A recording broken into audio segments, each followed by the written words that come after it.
It's the Pancake and Power Slam. Turn it up, turn it up. It's the Pancake and Power Slam. Turn it up, turn it up. It's the Pancake and Power Slam Show. Turn it up.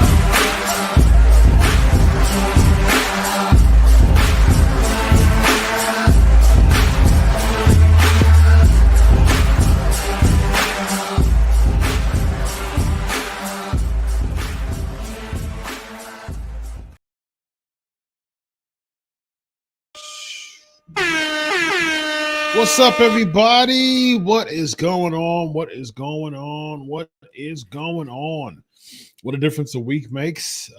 Last week I was struggling, but y'all still came through for me, and I had a wonderful time. Y'all gave me some amazing energy to get through having over 736 people be a part of my live stream last week. Was such a blessing for me. We're on the road to 1,000, y'all. We're on the road to having 1,000 people live on the stream. That's what I want. That's what I want. That's the achievement I want to accomplish within the next, hopefully today, within the next few streams at least. So use this time to share the link. We're already 3 digits right now. So go ahead and share the link. So let's go. All right, y'all. Share the link, y'all. I can see the room is starting to get it going. This room is starting to get lit up, ladies and gentlemen. Let's go. Let's go. For those new to PNP, there would be times where I would do the Sasha Banks Mercedes Monet dance. That's hilarious, man. That is hilarious.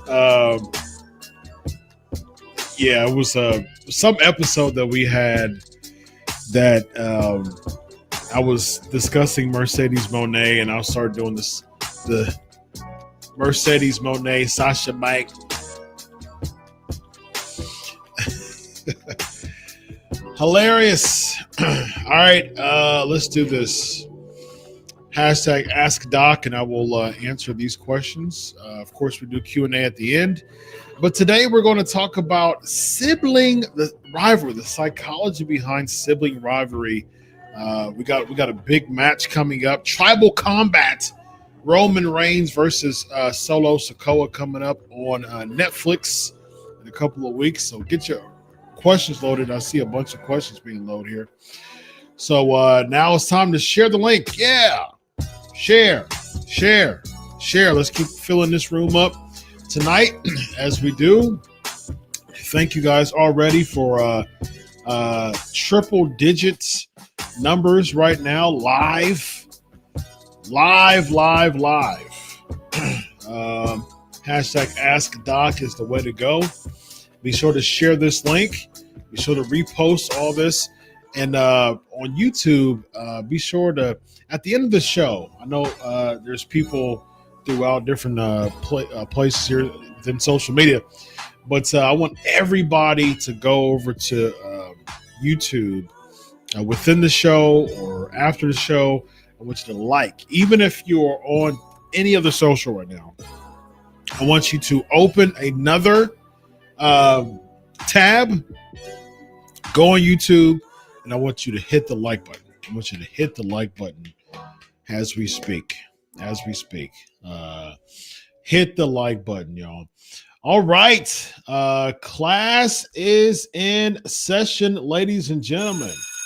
Yeah, let's do this. Let's go. We are already reaching 200 people live. So thank you very much. Not even 10 minutes in, and breaking the threshold of 200 live on the show. So thank you very much. I think we got to 300 probably within 15 minutes or so last week. I think we broke the record of the previous week. I think the previous week was like 360 something perhaps, and that was done within 15 minutes. Now we're over half of that in about half of the time. So go ahead and keep keep sharing, keep liking, go to YouTube and like. All right, so let's get right into it. Let's talk about the psychology of sibling rivalry. For those who are new to PNP, I do Q&A at the end, but I'm really starting over the past probably month and a half. I have a PhD in psychology. I'm a therapist by day. I have a PhD in psychology. Super exciting. And it's going to be really fun and really exciting every single week here. So having a PhD in psychology, I love talking about psychology. And so this is a very niche thing when it comes to psychology, because there's so much psychology wrapped up in the world of professional wrestling, from a positive perspective and oftentimes from a negative perspective. What I'm going to do as a psychology doctor, I'm going to bring that academic and expert perspective here on PNP, and I have been. For those who aren't aware of PNP, subscribe on YouTube. You can check all of my previous videos on PNP over the past month and a half or so.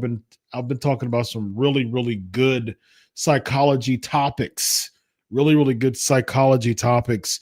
And today I'm going to talk about the psychology of sibling rivalry. So I broke the story a few weeks ago that Roman Reigns will be competing for the first time in like 2.5 years on the January 6th edition, the debut episode of Netflix, of WWE Raw on Netflix. And he confirmed my report, of course, by a SmackDown vignette that he had challenged Solo Sikoa for January 6th for the Ula Fala.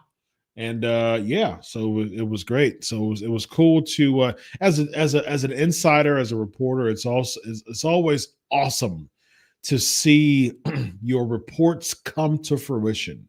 The reports, the stories that you break, the reports that you break, the inside reports that you break. It's so cool. It's such a natural high to see your reports come to fruition. I reported Chelsea Green winning the U.S. Championship, so it was good to see that. I reported Braun Strowman being the surprise person for Carmelo Hayes, and it was cool to see that. And so just yesterday, as of this taping, WWE officially announced the CM Punk versus Gunther in the steel cage match for the Chicago market. I reported that over a week ago, and it was cool to see that come to pass. So if you want legitimate, not saying that other scoopsters are illegitimate.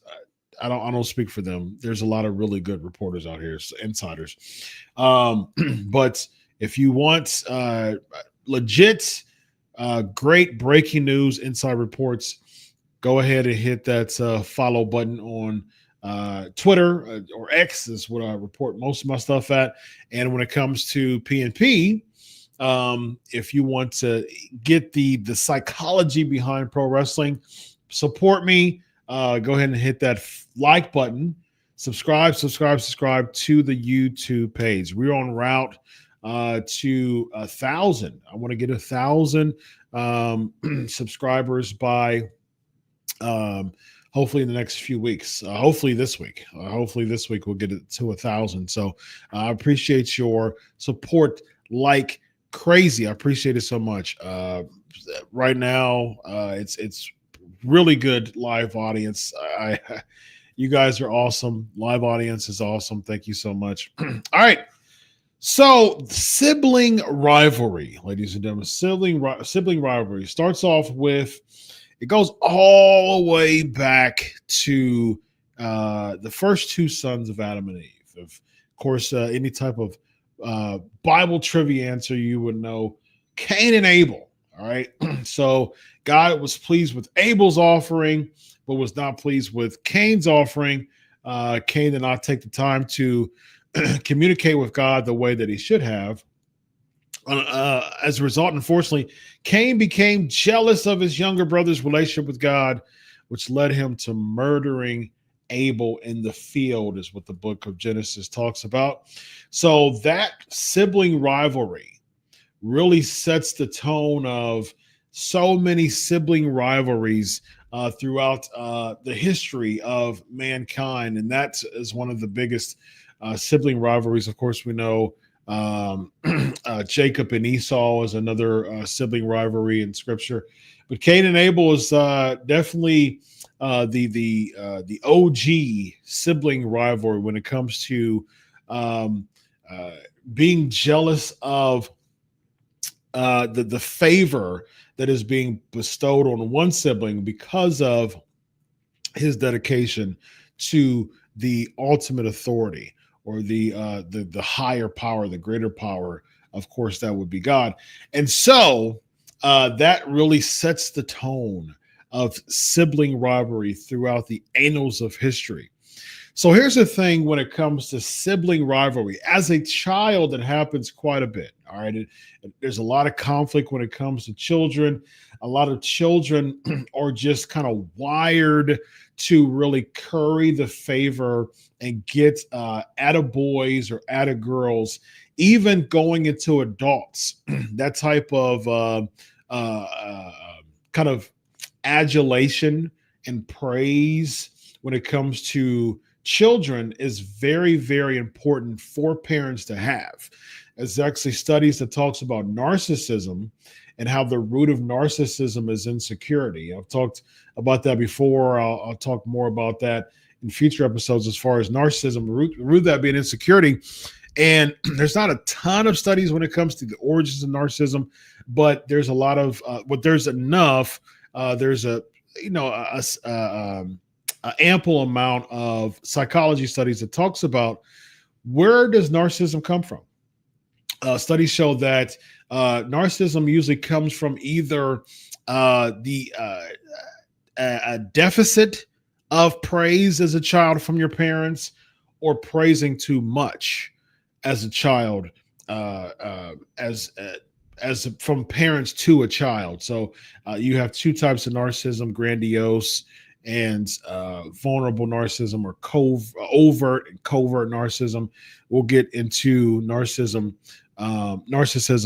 in a later show in depth. I love talking about this because a lot of my clients, and within the psychology field, within the therapy field, a lot of clients do battle with some type of narcissistic tendencies, and they're trying to find out. Because if you think of egocentrism, if you think of just that type of innate type of self-centeredness, that stems from a baby. That stems from a baby. You want your pacifier, you cry about it. You want your diaper change, you cry about it. You want attention, you cry about it. I don't care. I mean, I've talked to people via Zoom where their children, they don't care that you're in a therapy session. They don't care if you're in a business meeting. They don't care about none of that. They want daddy or mommy's attention. So that type of desire for attention within the parental spectrum, within the parental scope, it's very prevalent growing up as a child. And so when you want that for yourself, and then you seek that, and then there's another entity, there's another person that also wants that within the same household, or even cousins or anything like that, when families are tight knit, there start to become some conflict there. Now, the positive of that is you can learn how to be stronger, studies show, in conflict resolution if this is turned into a positive when it comes to sibling rivalry. Now, you can start one-upping each other. You can have healthy competitions. A lot of times within siblings, Sports is a big thing growing up, and so siblings start to have healthy competitions when it comes to sports.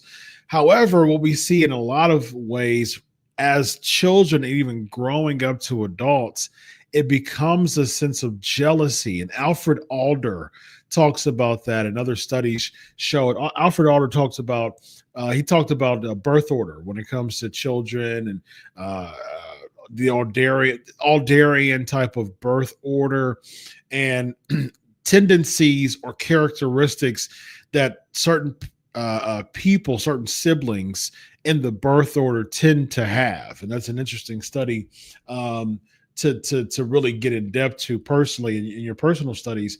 But it's really interesting.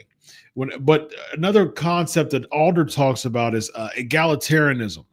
And it talks about like a sense of equality, the importance of creating a sense of equality when it comes to siblings. And that's really important. This is not only is this, of course, is going to tie into Roman Reigns and Solo Sikoa. It already is, but we'll get into the specifics of that. But just from a parenting advice, you get a parenting class for free right now when it comes to parents having multiple children. The egalitarianism is really important, especially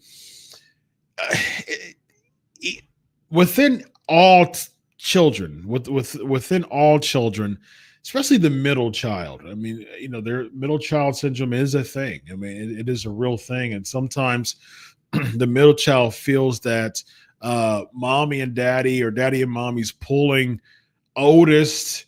Yes, good job, leadership, good job. You're taking charge, and I'm going to baby the baby. And then that leaves the middle child struggling with the attention.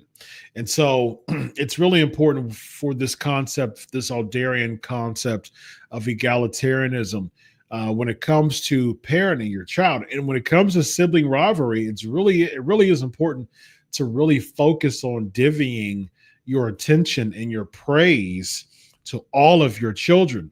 Because if not only as a middle child, but any child, for instance, even if it's only two children in the dynamic, if the oldest child starts to see, similar to Cain and Abel, if the oldest child starts to see that the baby is getting the more praise and attention and from the authority, then the elder starts to get jealous. Or if the parents are like, okay, well, you're the leader, you're the one in charge, when they're both teenagers, and they're the oldest one, you take charge.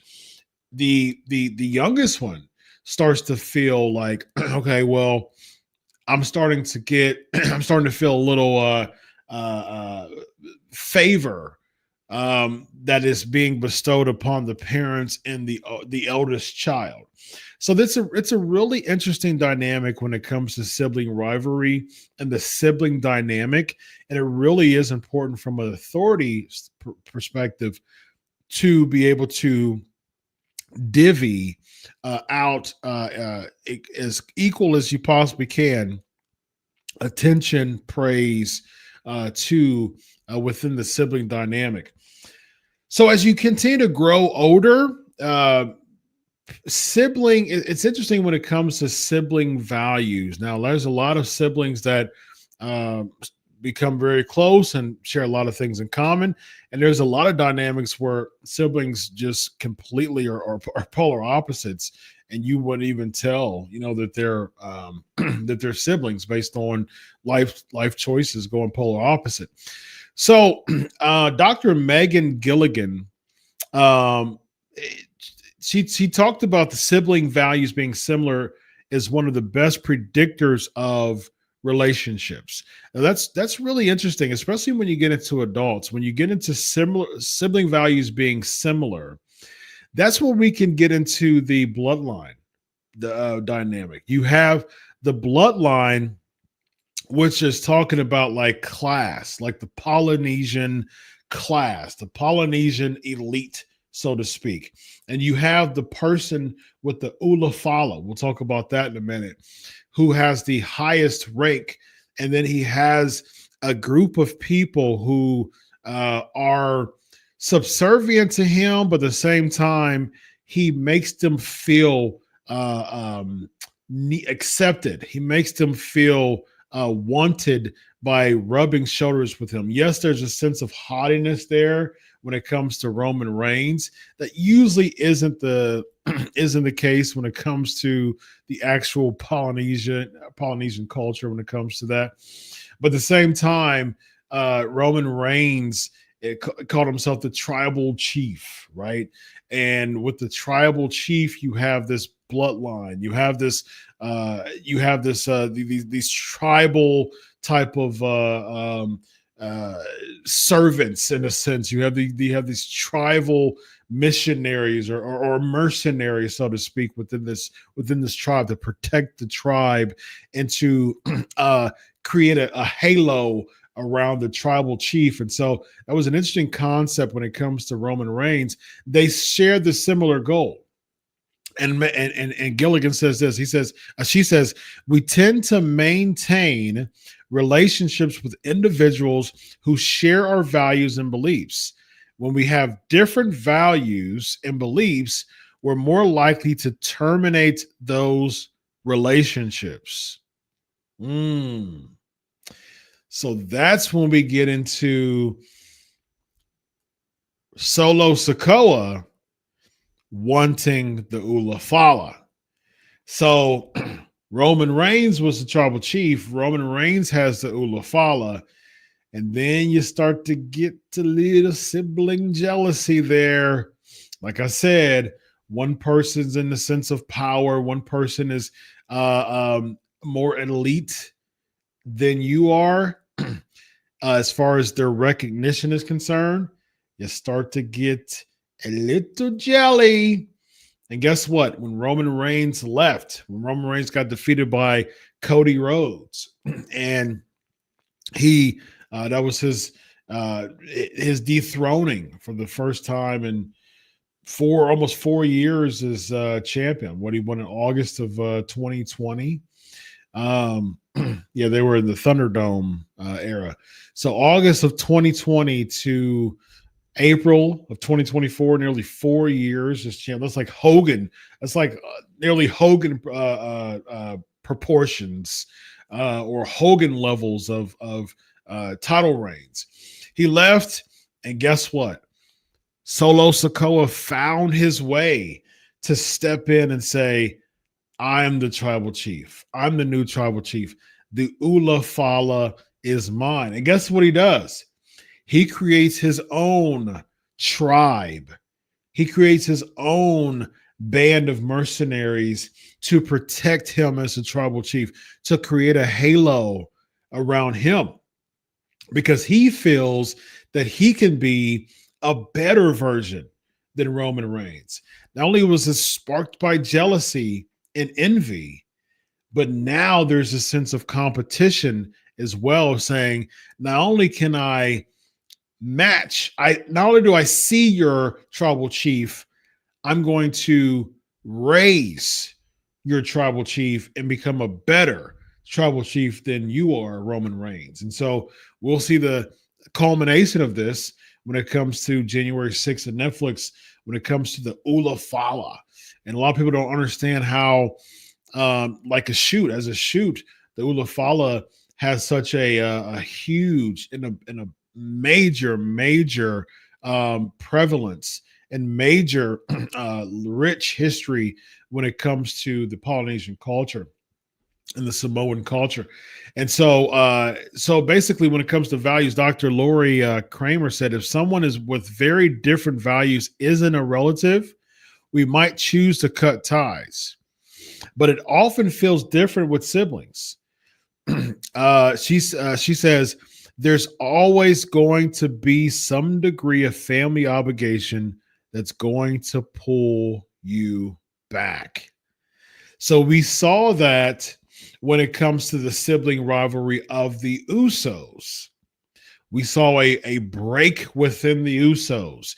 We saw beefing between Jimmy and Jey Uso. We saw a break between the two that led to a WrestleMania match this year. Unfortunately, I imagine that both of them want to run it back and do that one more time because people thought that was going to be the match of the weekend.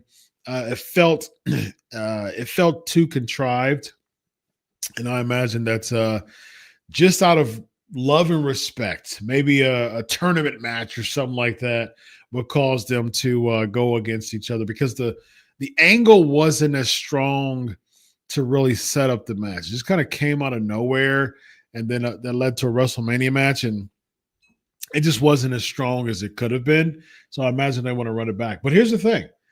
They split up. Jay did his thing as a babyface. Jimmy came in, was pulled back to Roman Reigns, and went back to him. Then Jimmy and Jay had issues. They had a match at WrestleMania. But guess what? Like I said, as Dr. Kramer said, there's always going to be some degree of family obligation that's going to pull you back. And guess what? We saw that at Survivor Series. We saw that with the bloodline coming back together, banding back together to go against the new or the rogue bloodline. So throughout the few weeks leading into Survivor Series, I think that really could have been there was a lot more meat in that too. It just kind of came together. It could have been some more time involved and meat in that. But guess what? There was a common cause that pulled them back together, and that was to dethrone or defeat the rogue bloodline. And so really interesting concept when it comes to sibling rivalry. Yes, there's jealousy. Yes, there's envy. Yes, there's conflict. But when it comes to the a cause, it brings the siblings back, which makes me wonder, could it possibly happen that we could see Roman Reigns and Solo Sikoa in cahoots again? Whether they be heels or baby faces, maybe The Rock becomes a common enemy. We'll see. We'll see what happens in 2025 when it comes to that. So let's talk about the Ula Fala real quick. So the Ula Fala is an important marker of social status when it comes to the culture. Chiefs would wear the Ula Fala during important gatherings, negotiations, and ceremonial occasions to assert their authority and signify their esteemed position. And we saw that quite a bit when it comes to the tribal ceremony. And he would wear Roman Reigns would wear the Ula Fala when he was a heel. And it even got to the point where so Alpha and Sika, came out, and one of them was wearing the Ula Fala, and then he took it, and when he became a heel, he was given the Ula Fala, and he started to wear the Ula Fala as a sign of he is in charge now. He's the tribal chief. He would wear the Ula Fala, in promos and things like that, and there would be a sign. A lot of people don't understand the history behind it, so it's like, okay, what's this necklace? What are you wearing this for? But in Polynesian and Samoan culture, it is a really huge sense of social status. It really is a huge thing. It really is a commemoration. It really is a marker of social status. So Roman Reigns being the tribal chief, wearing the Ula Fala, it's a legitimate culture thing. So yes, he put it into a storyline, and he put it a part of his Roman Reigns' character. But the Ula Fala, as a social status, is completely true. It's a 100% shoot, and it's interesting how they play that. So when people are saying People are not understanding, okay, why is this for the Ula Fala? What does that even mean? Okay, well, it means a lot, actually, when it comes to legitimate culture. Competing for this Ula Fala on January 6th on Netflix as a shoot, it means a lot from a cultural standpoint. Yeah, of course, this is characters and this is storyline and things like that. Now, the characters and the storyline are, scripted, so to speak. But at the same time, the Ula Fala as an actual social status marker, completely true, completely real. And so we shall see who wins, who retrieves, who goes home with the Ula Fala on January 6th on Netflix. Ladies and gentlemen, that is the class for today. Now it's time for the Q&A. So without further, I hope you enjoyed that class. It was fun and exciting. I love talking about that stuff. So now you understand the psychology behind why siblings have rivalries, even as children and even in growing up to adults, how that ties into the bloodline rivalry throughout the entire length of the storyline. We saw Roman beef with Jimmy and beef with Jay, and then Jimmy beef with Jay, and now Roman beefing with Solo, and the Usos beefing with their brother, their legit brother, Solo Sikoa. So it's an interesting dynamic when it comes to sibling rivalry and the psychology behind that. And the Ula Fala really is a huge social marker. And Roman Reigns or Solo Sikoa will capture the Ula Fala, will take home the Ula Fala come January 6th. So with that being said, ladies and gentlemen,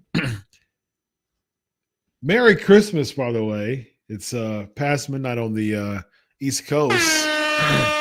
And it is time for the question game.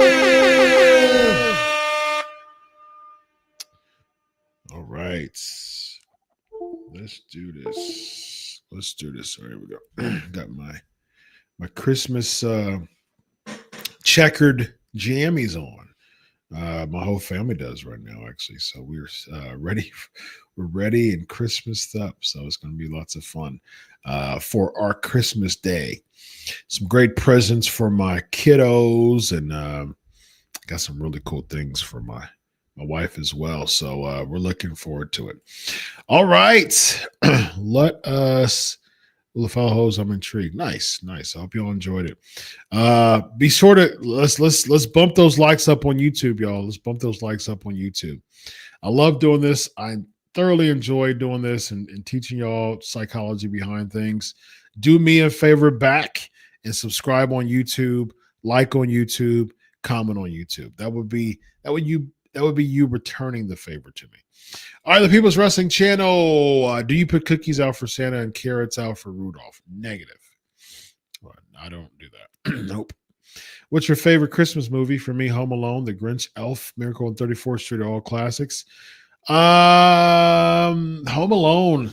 Home Alone is what really sparks me. What's the first thing coming to mind when it comes to Christmas movies. Yeah, I mean, there's a bunch.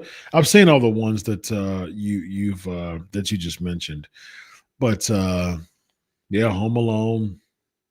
Home Alone is the one that stands out the most to me as far as Christmas. I love Charlie Brown Christmas too. I love Charlie Brown and Christmas go hand in hand. It's like peanut butter and jelly to me. I love Vince Guaraldi. I'm a huge jazz fan. I love jazz. Love jazz. A lot of people know Christian rap, chill hop, lo-fi, jazz. Love it. And so Vince Guaraldi's a pianist. And he came, he composed the Charlie Brown Christmas CD, one of my favorite all-time albums. is the Charlie Brown Christmas album. I mean, absolutely beautiful. So yeah, absolutely beautiful. All right. Also love, actually, it's a British Christmas movie. Not sure if you've seen it. I've not seen it. I've heard of it though. Christmas song, could be Christmas by Wizard. British band is a great song. Man, I've got some good. I've got some Christmas time is here. Simply having a wonderful Christmas time. This song called "Everything Is White" by Adrian Archie. Beautiful, beautiful songs. I like Christmas songs music too. You get the classics, but then you get a bunch of new renditions of classics that are really, really cool. For those, so 116. It's a Christian rap group called. They have a album called "The Gift." A Christmas compilation came out about 6 years ago. Awesome. I mean, like top to bottom, amazing. And they came out with another revised one too, like with bonus tracks shortly after that. But 116, Forrest Frank, amazing rap artist. My kids love Forrest Frank. I'm a big Forrest Frank fan too. He came out with a Christmas album last year. Of course, Charlie Brown Christmas CD album. There's some bangers, man. There's some Christmas music is really cool during Christmas. During Christmas. Saved. Hey Doc, happy holidays to you and your family. Wishing you the best in this upcoming year, 2025. Wow, my son's going to be 6 years old. The time is very interesting once you get older. LOL. Wow, 6-year-old son. Congratulations, man. That's awesome. Saved once again. WWE hasn't been exciting since The Rock left. When Cody winning the ring title, I think, wasn't as exciting as him getting whipped by The Rock.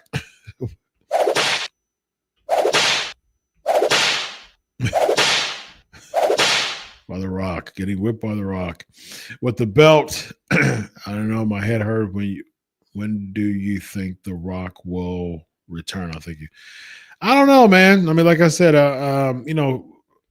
there's reports out there, not from me, but there's reports out there that The Rock's going to be at Netflix or could be at Netflix. Could be, man. Like I said, from what I heard, The Rock is and as of now, The Rock is not in the plans to appear at WrestleMania. He is not in the plans. But whenever, I mean, from what I was informed, they would love. I was informed that the WWE would absolutely love to have The Rock as a part of WrestleMania. They want The Rock to be a part of WrestleMania. He's currently not in the plans now because it's not confirmed that he's going to be there. Because it's not confirmed that he's going to be there, therefore they have to move on when it comes to plans. Now they could have two sheets. They could have one with the current plans or the current kind of projected plans. It's a little bit too far out right now for anything to be etched in stone, but they can have one for the current plan and they can have one for, hey, if The Rock comes back in January finds out or February finds out that he's got a slot open. It's going to be hard because, kind of throwing them into things, but hey, if he's available, they'll make it work. And so that's the latest that I've received. Elvis, what's up? Merry Christmas, my friend. Hope you and the family have a blessed 2025. You as well, Elvis. You as well, Elvis. Very, very much so. Saved. Who would you book for this year's WrestleMania with the roster we have now, but with the inclusion of Charlotte Flair, Jay Cargill action? Oh man, stuff like that.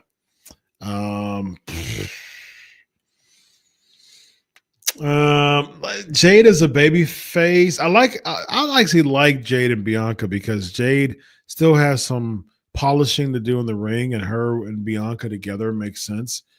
Jade as a babyface, usually the babyface are the one who has to carry the match more. I'm not there. Jade is money. She's a goddess of a being, but at the same time, just her in-ring work needs to be polished more. I wouldn't do like if I knew that Jade's work needs to be polished, I wouldn't make her a babyface. So could she go heel going into WrestleMania and Bianca's the babyface? Maybe she pulled a ruse on everybody um and she never no one attacked her. I mean, that would be interesting. No one attacked her. And she pulled a wool over everyone's eyes. There was a camera that showed the fact that she faked it just so she could drop the titles because she wanted to get away from Bianca Belair. There you go. I believe next week would be pre-recorded. Yes. PNP will not be live next week, but what I do want you to do, I want you all on this particular video. I want you to like it on YouTube, and I want you to put a bunch of questions on the comment section, and I'll read them, and I'll make a video for PNP next week, and I will. It's still going to air around this time, but it's going to be recorded, but it's going to be based on all of the questions that you put in the comment section, or most of the questions, as many as I possibly can in one video. Questions that you put in the comment section of this video. So fill it up with questions. All right. And that's going to be PNP next week. The Prince Nana dance, the swerve when I drive. There you go. All right. See y'all a lot. I'm going to address some people that I haven't yet. Rollins in the building. What's up? I reported Chelsea Green winning the red, white, and green title. But the question is, will you report the winner of the men's, women's Royal Rumble winners during the live stream? This live stream? No, not this live stream. I see. Here's the thing. A lot of people don't understand. Like, let me. I'm gonna see how I want to put it. I can't stand explaining myself. I'm not a big fan of that. If you know me or if you get it, you get it. If you ask for an explanation, I'll give one to you. All right. I love asking questions. I love when people ask me questions too. I don't mind that. I don't mind an explanation behind something. If someone legitimately don't get it and wants to understand, I'm all for it. I'll give you an explanation. But if someone's like, again, I always tell you, rise above, stay on high EQ. Don't resort to low EQ conversations, low brow, low EQ conversations. That is not only is that energy suffocating, but it really is a step down and a waste of time and energy. It's just a waste of time. I entertain it at times when I got a surplus of energy from mindfulness and storing myself with prayer and working out. I work out 5 days a week. I work out like a madman, replenishing myself with good, with spiritual and physical and mental and that type of energy.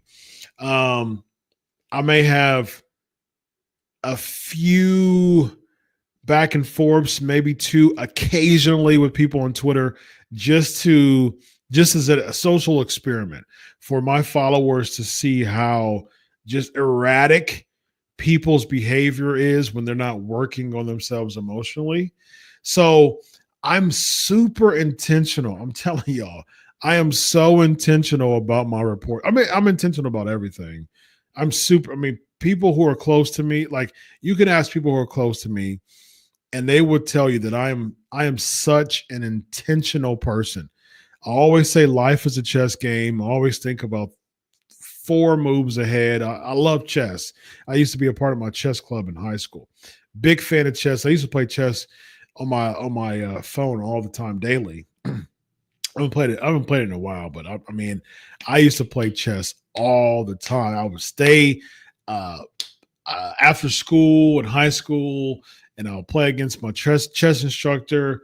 He would give lessons, and then I would stay and just ask questions and play him.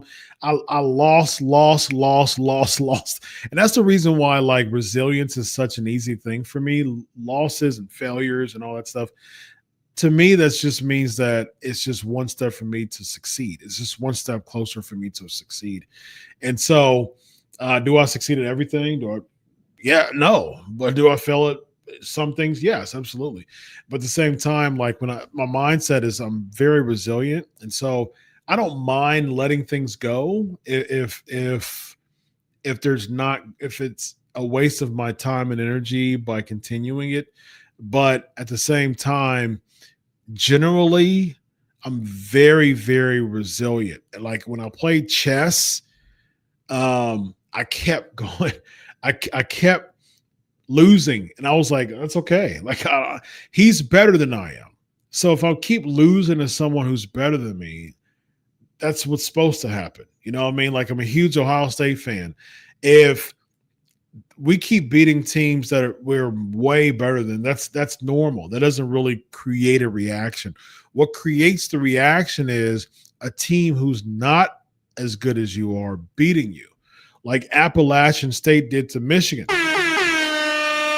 Let's go. Had to throw that one in there. But I remember the first time where I did a stalemate. I reached a stalemate. It was after school, and I reached a stalemate, and I went home feeling like I was in the clouds. I felt so happy that I reached a stalemate with my chess instructor. He was an older guy too, played chess for like 50 years. And then, ladies and gentlemen, I did it. I reached it, and I beat him. I beat him. I wanted to scream to the top of my lungs, but I kept it professional. I kept it Bobby Fischer professional. And I did the whole good game, shake my hand. I said, "Oh, all right, Mr. So-and-so, have a good day. You know, have a good rest of your day, or have a good evening," or whatever I said. I left the classroom, and I was so giddy when I beat him in chess. It was one of the most memorable moments of my entire life when I beat him in chess. And he was really, really, really good too. And I was so excited. And so like I think that way. I think 4 or 5 moves ahead when I do things, when I post stuff. It's a skill that was built. And now it wasn't always there. I mean, I can't sit here and say, "Oh, I was always had a high EQ, always was able to think ahead and have good foresight." Nope, that would be a lie. But I would say that I'm pretty good at it now, actually. And so when I'm posting things, I'm super intentional about it. So the reason why I post is because it generates a buzz to topics. Okay. So at the end of the day, if WWE is being talked about more and is drawing more attention to something, that's a win. I mission accomplished. I successfully did what I was supposed to do. So if the WWE is pleased, if it draws people, it doesn't matter what Twitter says, WWE is happy about it. And that's my whole point. So if people get upset that I post about Chelsea Green, I don't care. I mean, because I don't post for Twitter. I post for my legitimacy as a reporter, and you see it. And when Chelsea wins, you see how credible and legitimate I am as a source. And then outlets eat from it. They credit me, and so that helps me. You're ethically should be crediting the sources. It's just journalistic integrity and ethics to credit your sources. And so that helps me because you got a bunch of outlets. I mean, Sports Illustrated's covered my stuff. I just saw that Newsweek covered one of my stories. I'm posting this stuff on Twitter, like on my personal Twitter account. And I used to write for Sports Illustrated, so it was really cool for them to do that. Sports Illustrated, Newsweek. I mean, the Newsweek is like almost 100 years old. I mean, like it's one of the most popular social magazine / digital media mags in all of America. So that's huge, that they cover my stuff. So that's why I'm reporting stuff. I'm not reporting for like just irrelevant Twitter opinions. I'm reporting to continue to expand my brand, sharpen my brand, get increased monetary opportunities, which I have been, and there's some things being finalized now, which is awesome, and to draw attention to WWE, which is what it's all about in the first place. So guess what? I knew of people who didn't really care about watching Saturday night's main event. But guess what? When I reported that Chelsea Green was going to win the United States Championship, it drew people to want to watch it. It drew people to want to watch SmackDown because I actually reported it before she even beat Bayley. So that drew people to want to watch that SmackDown. And then she beat him on the SmackDown. She beat her on the SmackDown. They're like, oh, okay. Doc's report might be a thing now. So then they're more intrigued to watch Saturday night's main event. And guess what? She won. So it intrigued them to watch SmackDown and intrigued them to watch Saturday night's main event. Mission accomplished. So when it comes to the Royal Rumble, there's not no systematic type of purpose. I'm not gonna spoil the Royal Rumble winner because there's no reason to. Like, I want everybody to watch the Royal Rumble. The element of surprise in and of itself is the Royal Rumble. So there's no need to spoil it. But when it comes to Chelsea Green, people are like, oh, no way. Like, there's no way that Chelsea Green's going to win. No way. And then you see it, you're like, oh, wait a minute. It's true. It actually is.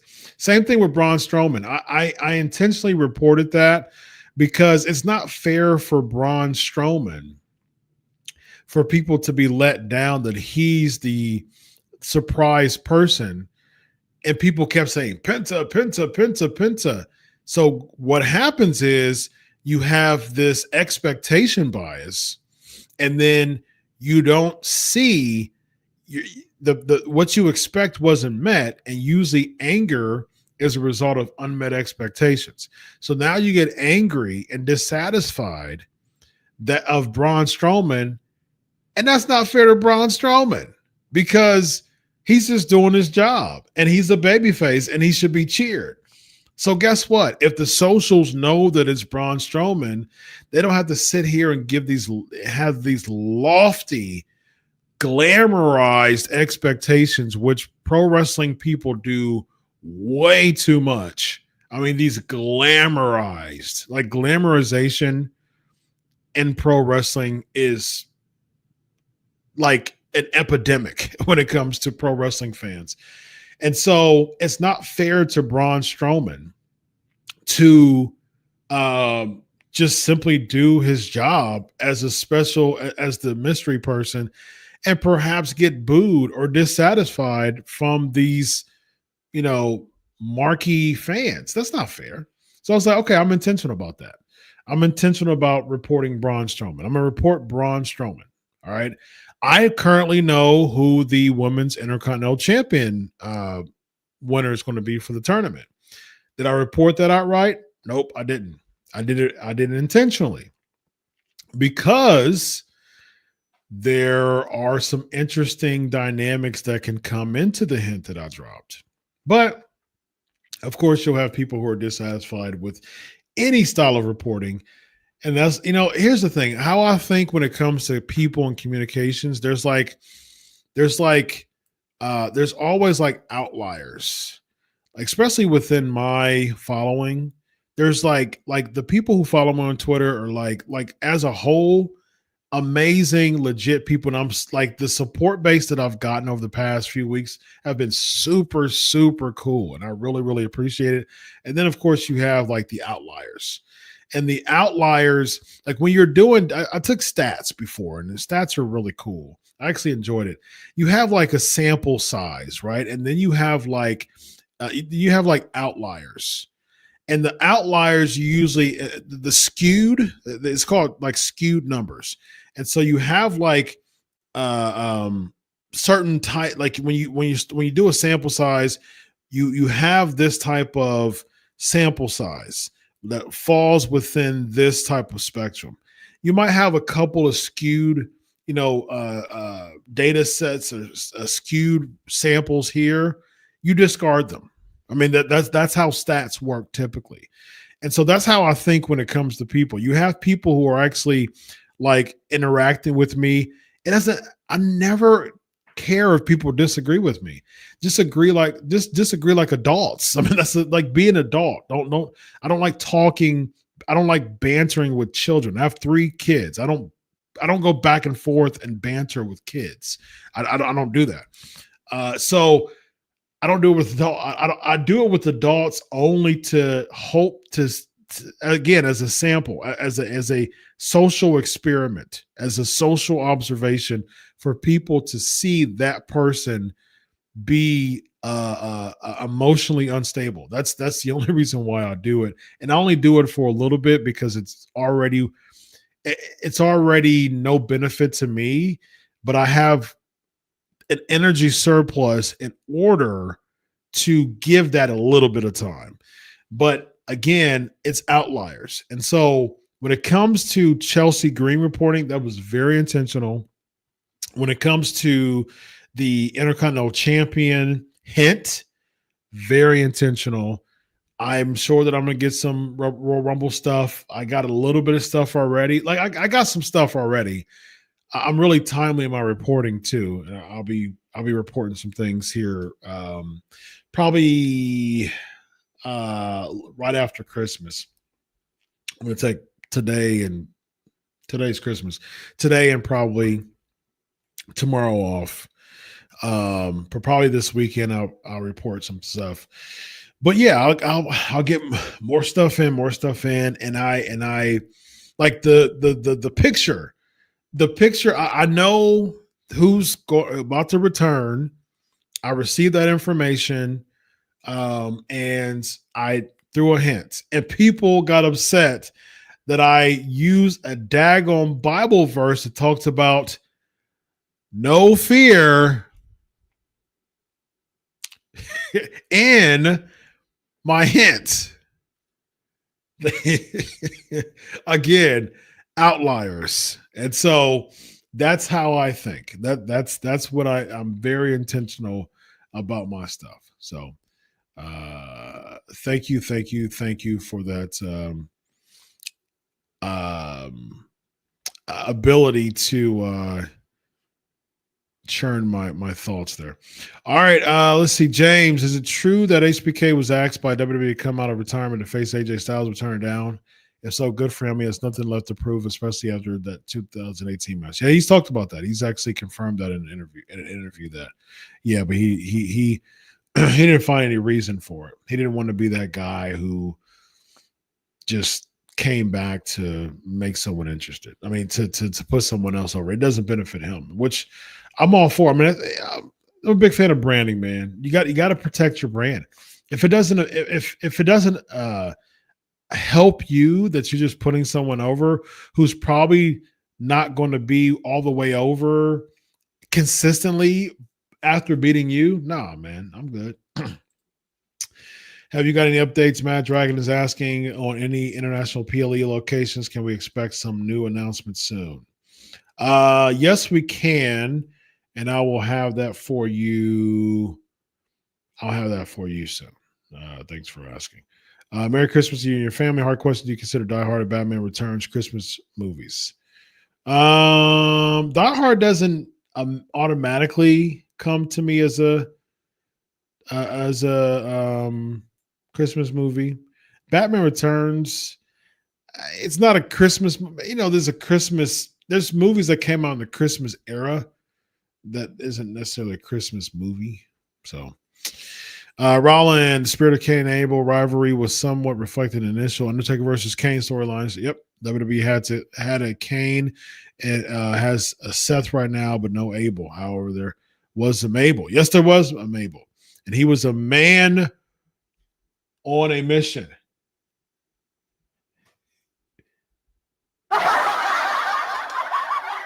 He was a man on a mission. I'm glad people found that funny. No Abel. Yes, I got you. I got you. My Philly Belgians are asking also Merry Christmas. What are the plans and what are normally the Christmas plans and traditions for the Featherstones? I'm feeling much better. I'm about 93%. Still some very, very occasion, like very slight coughing, nothing big. I feel much more better. Body's feeling fine. I mean, no headache. I had a horrible migraine this time last week. No migraine, no headache. Back issues, of course, which causes slight headaches every day, but nothing like migraine level. So it's not, it's all good. I'm feeling much better, y'all. So thank you. Does it mean you're screwed being the baby of family? No, it doesn't. It doesn't actually. All right, let's see who else I haven't got before I go. I'm going to be addressing more questions on the after party, and I'm doing year-end awards on the after party too, and it's going to be fun. Michael, what's up? Yeah, bless you. Any chance of Cody turning heel? Not right now. No. Yeah, way too much merch. He's the face of the company. As latest I was informed is that the Cody and Kevin Owens feud is scheduled to continue. That's the latest I have on Cody Rhodes. Thank you. Great class is what I was told. Great stuff. Let's see here. Let's see who else. Christopher. Merry Christmas, Doctor. God bless. God bless you too, man. Like button press. I actually like Home Alone 2. And then watch a franchise chasing a main actor. It's a no-go for me. Yeah, I think that's a good point. Yeah. William, any news on what Cena's going to be doing on the first Raw on Netflix? I haven't got any Cena news. I'm going to get that, though. So stay tuned as far as the first Raw on Netflix. He's advertised for Elimination Chamber. I do know that he's coming back then. So yeah, I'm aware of that, and then it was announced, and I was also told a couple more Cena stuff. I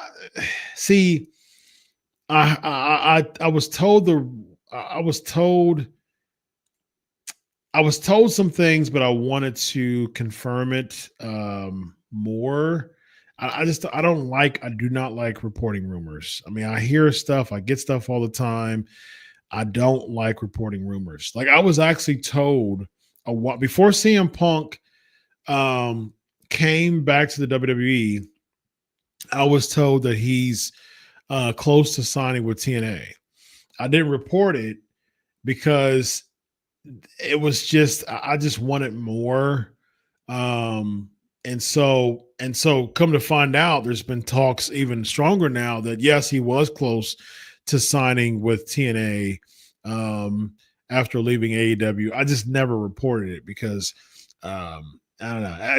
I'm really serious about my brand and protecting my brand. I mean, like the like I was told that Cody was very legitimate source. I was told that Cody was going to be the fifth man, and it actually changed. And so the report was true. It just the plans just changed, and so that's the reason why I'm really big on saying currently and at the time and all that, because nah, man, I'm so serious about reporting and the legitimacy of my reporting. I don't want to be this rumor guy. I'm serious. I don't mind. There's no shame in my game. There's no pride as far as saying I don't know. I always tell people my mantra is two of the biggest gems that I have adopted as and learned and embraced as an adult is I don't know everything and I can't please everyone. So me saying I don't know, I have no pride in saying that. People ask me questions on Twitter. Do I know that? Nope, haven't received that yet. I don't know. Haven't got any on that. I can't confirm. Like I'm really, really serious about that when it comes to that. If I don't know it, I don't know it. I'm not going to pretend I know it, because making fake reports to me it just lacks journalistic integrity. All right, let's see what else. A bunch of y'all are patrons, so y'all can. Do I make you New Year's resolutions? Ish. Dez, my guy. This right here. This guy right here, man. Solid dude. You know, I'm gonna share a little something about my good friend Dez, man. What's my take on the state of AEW? Real quick to answer your question. I'm glad they got the Cinemax. I'm glad they got the Max deal. I'm glad that WWE needs AEW, even if it's not. AEW is nowhere near the buzz it was 5 years ago. I mean, this time 5 years ago, AEW was it was beating NXT, and it's long gone from that now. And it was like it was never on par with WWE. It wasn't going to like surpass it, but at the same time, like it was legit. Like AEW was legit, man. And but now it's an absolute niche product, and 500,000 to 600,000 people watch it a week as far as Dynamite. And so you're probably going to get a version of that. As people who are hardcore fans, they're always going to do that. And as long as that number stays the way it is to 500,000, I mean, that's still in Tony Khan's book, he's got the money and the talent is getting their paychecks. Okay, I don't care about the ratings as long as I get my paycheck, and I know as long as I know I got job security, I couldn't care less about ratings. I mean, that's the business side of it. But real quick, let me tell you about my guy Dez. So awesome man of God. I'll never forget. So I was about to cover WrestleMania. I covered WrestleMania 33, 34, and 35. All right. So I got credentials, and I got my stuff, the sites that I work for, they cover my stuff and travel and lodging and all that stuff. So I had everything ready to rock. It was a Wednesday night. I had to fly early, like 6-something Thursday morning, to get to Tampa to cover WrestleMania for that weekend. This was in 2021. 2020, my flights had to be canceled because of COVID. I was supposed to cover WrestleMania that year, 36. Had my tickets. Everything was covered. I mean, and taken care of. So I had my plane tickets ready to rock and roll. Had to cancel it because of COVID in 2020 because of the shutdown. Then in 2021, I was like, okay, cool. It was back in Tampa. Well, it wasn't. It changed into the Orlando, the PC for WrestleMania 36. So 37, it was in Tampa. That's when they brought back, people and things like that. So, well, that was the Mania, first Mania in 2 years they brought back people. So it was a Thursday that I was about to go out. So Monday I went to the zoo like the weekend before that, family trip to the zoo. I was fine. Everything was good. Monday, I was cool, but I started to get a little woozy, a tad bit. Tuesday, I was trying to tough it out. I was like, oof, okay, I'm cool. Went to the gym. My energy was a little off. Wednesday, I went to the gym and I came home and I was gone, y'all. I was like, oh my gosh, I feel like a ton of bricks just collapsed on me. I felt horrible. Like, oh no, I hope this isn't COVID. End up going. It was late. It was super duper early in the morning. Urgent cares weren't even open. So it was like late, like midnight maybe. And I ended up going to the emergency room and tested positive for COVID. What a stab in the heart. Couldn't go to Tampa because the thing is, I actually enjoy going to I really enjoy journalism. Is fun to me. I love interviewing wrestlers. I love journalism, things like that. I actually like that more than watching the product itself. It's fun. I love journalism. And so I like interviewing the wrestlers and doing all that jazz. And so I was excited about it. I get more excited when I haven't visited a city that I'm covering. I've never been to Tampa. And so I've been in a bunch of other cities in Florida, never been to Tampa. So I was really excited more than anything to go to Tampa, experience Tampa while I'm at work. And so I was devastated, Joe. I was absolutely devastated.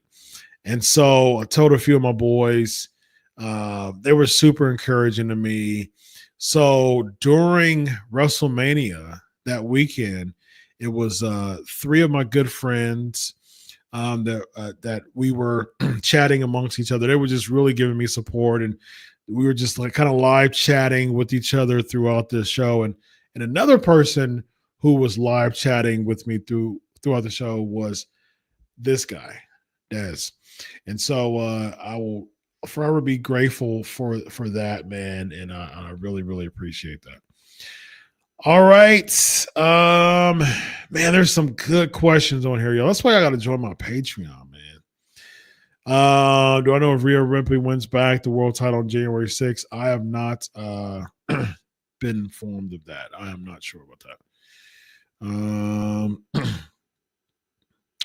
No, I'm not going to report. I'm not going to report who the winner is. I just sent the hint. That's all.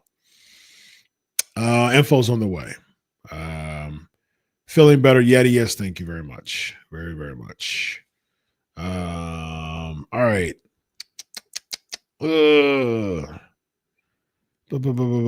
Christopher, if Luger gets inducted into WWE, could we see Sting make a one-off to induct him? That was Luger number 1 choice to induct him. I mean, I could see Sting doing that. I mean, unless I think he signed some type of deal with AEW. So if he gets the blessing of Tony Khan, which I imagine he would, do it. All right, y'all. Heading over to the after party. This was awesome. How did we join Patreon? That's a great question. Right. Let me see. Let me think about it. How do you join Patreon? Let's see. That is a really good question. I got something for you right there. Patreon.com/Pancakes and Powerslams. That's how you join Patreon. Patreon.com/Pancakes and Powerslams. Less than $1 a week, y'all.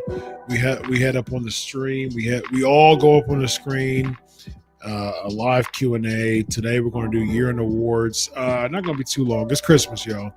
But we're going to have fun. We have fun every single week. We have a great time on the Patreon. More in-depth stuff. I break a lot of news on Patreon too. Since it's just me and my tight-knit peeps, I break some more news that's not public, if you will. And also talk about upcoming topics. Oftentimes I talk about the topic for next week. So yeah, join me, patreon.com/pancakes and powerslams. I'm heading over there now, ladies and gentlemen. Can I post a link in the chat, please? Absolutely. Great. Appreciate you asking me that question. I will do that for you. I do it for you. I do it for you. I do it for you. I do it for you. I'm gonna put the link on here. I mean, it's like it's cheaper than a Happy Meal, y'all. Cheaper than a Happy Meal. Cheaper. Cheaper than a Happy Meal. So it's all on YouTube. Right now it's on YouTube. The links are right now on YouTube Live. Thank you for the live crowd, y'all. Thank y'all. I mean, y'all continue to come through.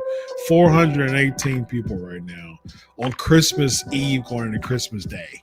Like it's clear, it's officially Christmas Day right now. And on Christmas Day at 5 minutes after 1 in the morning on a Wednesday, Christmas Day, I have 418 people live. That's amazing, y'all. So I really, really appreciate that so much, man, to have that much people consistently live, no dips on Christmas. Thank y'all. I appreciate it.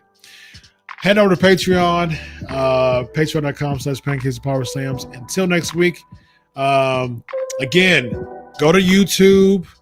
Everybody right now, all 400 plus 18 people, go to YouTube right now and fill it up with questions. Like the video, comment with questions, subscribe.